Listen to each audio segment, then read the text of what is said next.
रामपुर गांव में मुकेश अपनी पत्नी और 2 बच्चों के साथ एक छोटे से घर में रहता था। मुकेश दूसरों के खेतों में काम करता था और उसकी पत्नी गांव के एक बंगले में खाना और साफ सफाई का काम करती थी। दोनों पति पत्नी मेहनत करके अपना घर चलाते थे। यूं तो हमेशा ही गर्मी के समय तापमान 40 डिग्री तक चला जाता था, लेकिन इस साल तापमान बहुत ज्यादा बढ़ गया था, जिस वजह से रामपुर गांव के लोग बहुत ज्यादा परेशान थे। एक दिन मुकेश अपनी पत्नी से कहता है, इस बार तो गर्मी ने हद कर दी है, ना बाहर चैन है और ना ही घर के अंदर।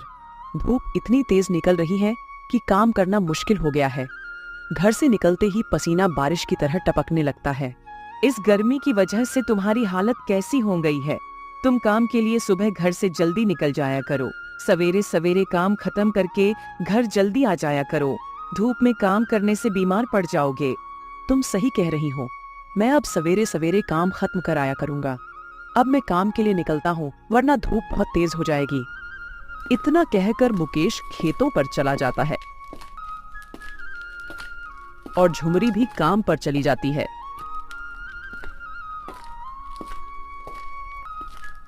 झुमरी जिस बंगले में काम करती थी, वो गांव के सबसे अमीर आदमी का घर था। उस बंगले में मालकिन रीना और मालिक सुरेश अपने 2 बच्चे प्रिया और सौरभ के साथ रहते थे। अरे झुमरी, आ गई तू। तुझे मैंने 7 बजे आने के लिए बोला था, लेकिन तू तो समय से पहले ही आ गई। ये तूने बहुत अच्छा किया। अब जल्दी जल्दी सारा काम निपटा ले।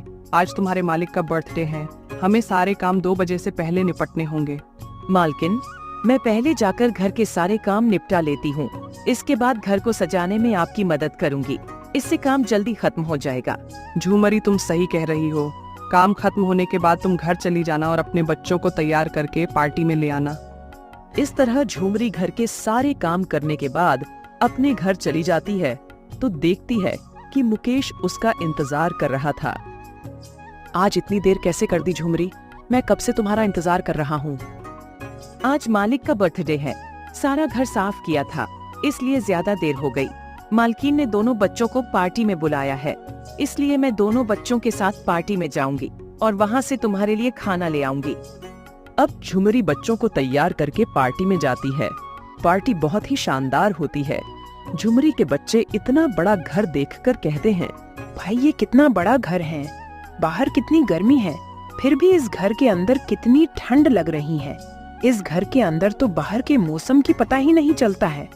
दोनों बच्चों की बात मालकिन का बेटा सौरभ सुन लेता है और वह उनसे कहता है, अरे ये घर ठंडा इसलिए लग रहा है क्योंकि हमारे घर के हर कमरे में एसी लगा हुआ है, जिसकी वजह से हमारा घर ठंडा है। तुम्हारा मतलब एसी लगाने से घर ठंडा हो जाता है? फिर तो दीदी, हम भी एसी लगवाने के लिए कहेंगे पिताजी से, उसके बाद हमारा घर भी ठंडा हो जाएगा। अरे एसी लगवाना कोई बच्चों का खेल नहीं है। एसी लगवाने के लिए हजारों रुपए चाहिए। तुम्हारे पिताजी इतने पैसे कहाँ से लाएंगे? इतने में झुमरी आ जाती हैं और बच्चों से कहती है, बच्चों इधर आओ, केक काटने का टाइम हो गया है। जब केक कटने लगता है तो दोनों बच्चे एसी की ठंडी ठंडी हवा खाते खाते सौरभ के कमरे की तरफ चले जाते हैं और सौरभ के कमरे के बाहर खड़े हो जाते हैं। दीदी, ये कमरा तो सबसे ठंडा है, इसमें कितनी ठंडक है और बिस्तर कितना सुंदर है, बिल्कुल मखमल जैसा लग रहा है। दीदी चलो कमरे के अंदर चलते हैं। दोनों बच्चे कमरे के अंदर चले जाते हैं और फिर बेड पर बैठ जाते हैं। ठंडी ठंडी हवा का आनंद लेने लगते हैं। थोड़ी ही देर में दोनों बच्चों की आंख लग जाती है। इतने ही देर में अचानक से सौरभ कमरे के अंदर आता है। दोनों बच्चों को अपने बेड पर लेटा देख सौरभ को गुस्सा आ जाता है। ये दोनों नालायक मेरे कमरे में क्या कर रहे हैं? माँ इधर आओ, देखो ये दोनों मेरे बेड पर क्या कर रहे हैं। तुम्हारी हिम्मत कैसे हुई मेरे बेड पर सोने की? सौरभ की आवाज सुनकर झूमरी कमरे में दौड़ कर आती है। क्या हुआ मालकिन? सौरभ भैया इतना शोर क्यों मचा रहे हैं? कोई बात हुई है क्या? तुझे दिखाई नहीं दे रहा है या तेरी फूट चुकी है? उधर बेड पर अपने बच्चों को देख कैसे महाराज की तरह आराम फरमा रहे हैं। उतने में ही बच्चों की आंख खुल जाती है और वो बेड से उठकर खड़े हो जाते हैं। तेरे इन बच्चों ने अपने गंदे बदबूदार कपड़ों से मेरा पूरा बेड गंदा कर दिया है। ये बच्चे यहाँ सोने आए हैं या पार्टी में आए हैं? हद होती है यार।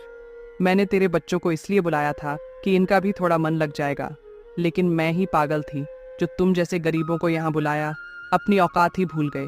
ये हमारा घर है, कोई धर्मशाला नहीं कि कोई भी भिखारी हमारे कमरे में आ जाएगा और आकर सो जाएगा। मालकिन, आप नाराज ना हो, मैं अभी ये बेड और इसकी चादर साफ कर देती हूँ। अरे तू अभी के अभी अपने बच्चों को ले और यहाँ से निकल, और कल से काम पर आने की कोई जरूरत नहीं है। सारी पार्टी का नाश कर दिया। मालकिन, ऐसा मत करो, बच्चे नादान हैं। मैं वादा करती हूँ आगे से ऐसा दोबारा नहीं होगा। ये मेरी आखिरी भूल समझकर माफ कर दीजिए। अरे आगे से ऐसा जब होगा जब तू दोबारा यहाँ आएगी। इंसान एक बार गलती करता है, बार बार नहीं। मालकिन, मुझे काम से मत निकालिए। अगर आप मुझे काम से निकाल दोगी तो मेरा घर कैसे चलेगा? इस काम के सहारे तो मेरा घर चल रहा है। मैं एक बात को बार बार नहीं कहती। अब तू इस घर में काम नहीं कर सकती। अब अपने बच्चों को ले और जल्द से जल्द यहाँ से निकल जा। झुमरी घर से निकल जाती है। उधर मुकेश भूखा प्यासा झुमरी का इंतजार कर रहा था कि झुमरी कब आए और मैं खाना खाऊं। अब झुमरी अपने घर पहुंच जाती है। मुकेश झुमरी से कहता है, अरे झुमरी, बड़ी जल्दी आ गई। चलो, अच्छा किया। मुझे बहुत तेज भूख लग रही थी। लाओ, जल्दी जो कुछ लाई हो मुझे दे दो, वरना भूख से मेरा दम निकल जाएगा। झुमरी मुकेश को सारी बात बताती है। इससे मुकेश को बहुत दुख होता है। आज तो खाना बनाने के लिए आटा भी नहीं है। अब मैं आटा कहाँ से लाऊं? मेरे पास तो अब और पैसे भी नहीं हैं, और जो थोड़े बहुत पैसे थे वो सब खर्च हो गए हैं।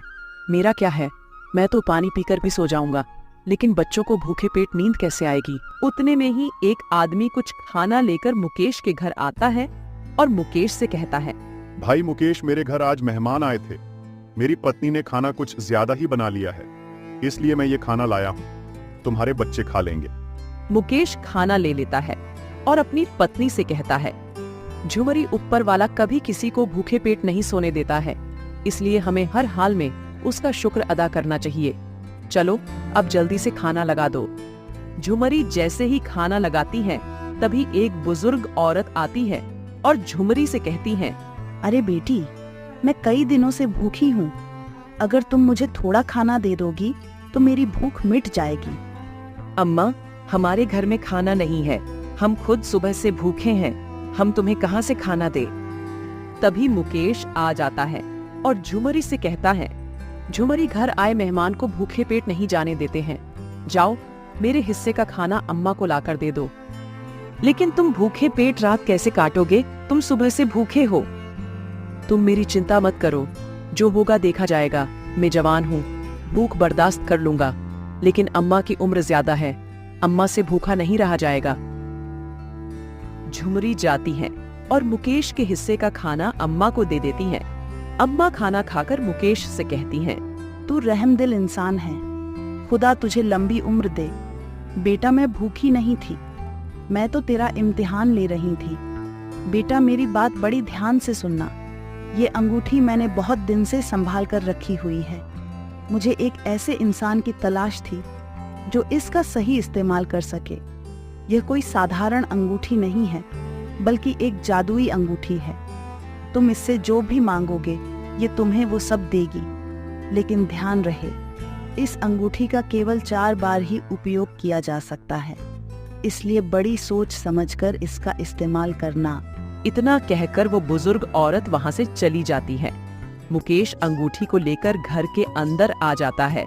झुमरी मुकेश से कहती है, अम्मा ने कहा है कि हम इस अंगूठी का केवल 4 बार ही इस्तेमाल कर सकते हैं, इसलिए हमें ऐसी चीज मांगनी होगी जिससे हम दूसरों की भी मदद कर सकें। तुम सही कहती हो झुमरी, इस अंगूठी से हमें ऐसी कोई चीज मांगनी होगी जिससे हम व्यापार कर सकें। फिर मुकेश उस अंगूठी से एक सोने का बक्सा मांगता है, जिस बक्से में बहुत सारा सोना होता है। मुकेश उस सोने को बेचकर एक ऐसी लाता है और एक आलीशान घर बनवाता है। मुकेश के बच्चे नए घर और ऐसी को देखकर बहुत खुश होते हैं। मुकेश के आलीशान घर को देखकर गांव वाले हैरान रह जाते हैं। अरे भाई, इस मुकेश के पास इतना पैसा कहाँ से आ गया जो एक ही महीने में इतना आलीशान घर बना दिया? मैंने सुना है मुकेश गरीब आदमियों की बहुत मदद करता है। जो भी मुकेश को अपनी मजबूरी बताकर पैसे मांगने जाता है, मुकेश उसे पैसे दे देता है। जब झुमरी की मालकिन को इस बात का पता लगता है तो वो अपने पति से कहती है, तुमने झुमरी के बारे में कुछ सुना है? वो बहुत मालदार हो गई हैं। कल तक दूसरों के घरों में झाड़ू पोंछा करती फिरती थी, आज मालकिन बनी बैठी हैं। ना जाने इसके हाथ इतना पैसा कहाँ से लग गए है। अरे मुकेश की पूरे गांव में चर्चा हो रही है। गांव वाले उसकी तारीफ करते हुए नहीं थकते हैं। हर गांव वाले की जुबान पर मुकेश का ही नाम है। मुकेश गांव के गरीब आदमियों को पैसा ऐसे बांट रहा है जैसे भंडारा लग रहा हो। कोई भी अपनी मुसीबत लेकर चला जाए, वो किसी को भी पैसे के लिए मना नहीं करता है। एक तो मैं पहले से ही परेशान हूँ, ऊपर से तुम मुकेश की बात बताकर और परेशान कर रहे हो। कोई आदमी रातों रात इतना मालदार कैसे हो सकता है? इस बात के पीछे कोई राज जरूर है और मैं ये राज जानकर रहूंगी। आखिर तुम क्या करने वाली हो, जरा हमें भी तो पता चले।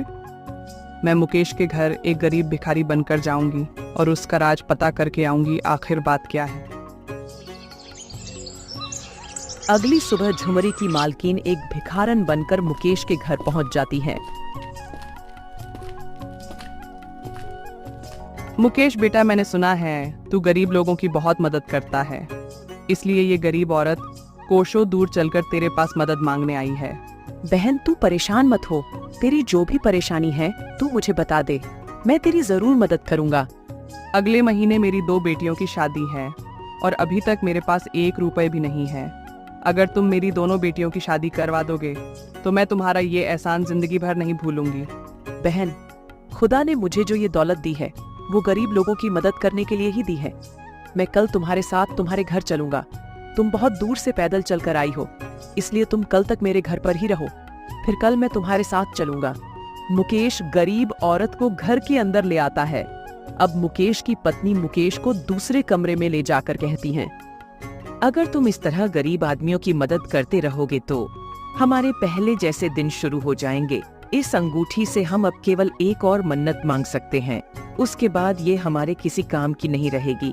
इसलिए मैं कहती हूँ, जो भी करो सोच समझकर करना, कभी पता चले दूसरों की मदद करते करते खुद ही गरीब हो गए। झुमरी, तुम बिल्कुल भी परेशान मत हो। खुदा ने हमें ये जादुई अंगूठी गरीब लोगों की मदद करने के लिए दी है, न कि खुद की तिजोरियां भरने के लिए। अरे, तुम तो जानती ही हो हमने किस तरह गरीबी में एक एक दिन गुजारा है। मैं नहीं चाहता कोई गरीबी की वजह से भूखा या परेशान रहे, और अब मैंने बहुत सारे व्यापार शुरू कर दिए हैं। खुदा ने चाहा तो अब मुझे कोई परेशानी नहीं होगी। जादुई अंगूठी की बात झुमरी की है। अच्छा, तो इनकी मालदारी का कारण ये जादुई अंगूठी है। मैं भी तो कहूँ, कोई रातों रात इतना मालदार कैसे हो सकता है? अब ये जादुई अंगूठी मेरी होगी। झुमरी की मालकिन अंगूठी चुरा कर ले जाती है और अपने पति से कहती है, मुझे झुमरी की मालदारी का राज मालूम हो गया है, और वो राज है ये अंगूठी। ये मामूली सी अंगूठी किसी को कैसे मालदार कर सकती है? लगता है तुम्हें किसी ने बेवकूफ बना दिया है। मुझे कोई बेवकूफ नहीं बना सकता है। मैंने खुद झुमरी को उसके पति से बात करते हुए सुना था। ये एक जादुई अंगूठी है। अच्छा, इससे कुछ मांग कर दिखाओ जिससे मुझे यकीन हो जाए। ए जादुई अंगूठी, मुझे बहुत सारे पैसे दे दें। जैसे ही झुमरी की मालकिन जादुई अंगूठी से पैसे मांगती है, वैसे ही उसकी सारी धन दौलत उस अंगूठी के अंदर चली जाती है, क्योंकि लालच के कारण जो भी अपनी जरूरत पूरी करना चाहेगा, उसकी सारी धन दौलत उस अंगूठी के अंदर चली जाएगी।